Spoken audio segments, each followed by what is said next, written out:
having this type of slimming, busy, effective slimming house in Nigeria, we still find some people going out of Nigeria to go and spend money to do what they can do here easily and safely too. Well, that's why you are here, to tell them that there is no need for that. Why go abroad? You can go on holiday, you can do any other thing, but for slimming, hey, you don't have to go out of Nigeria. You don't even have to go under the knife. You don't have to do anything. In fact, I feel so sorry. I feel so sad when I hear that people go out to go and do tummy talk or to go and do surgery for slimming. You don't have to do that. At Quincy, no matter how fat you are, they bring people here inside the truck. They bring them here inside a pickup. Yes, that we have to, we'll be administering herbs there until we are able to let them walk inside our clinic. We have what? We have beds that we admit people. You understand?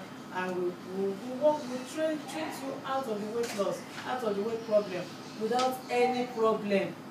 Since 18 years we have been doing slimming, we have not encountered any form of side effects.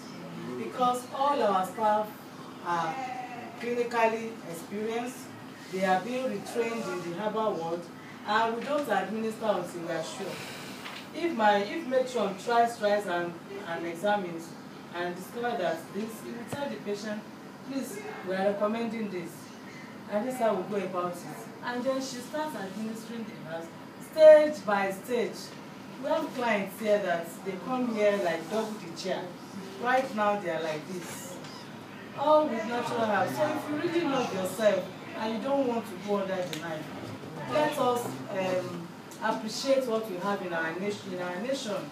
Let us appreciate ourselves. You don't have to go abroad for slimming. You can do other things, but not for slimming. If I see anybody going out of Nigeria to go and slim, when the person comes, I'll go into the newspaper and abuse that person.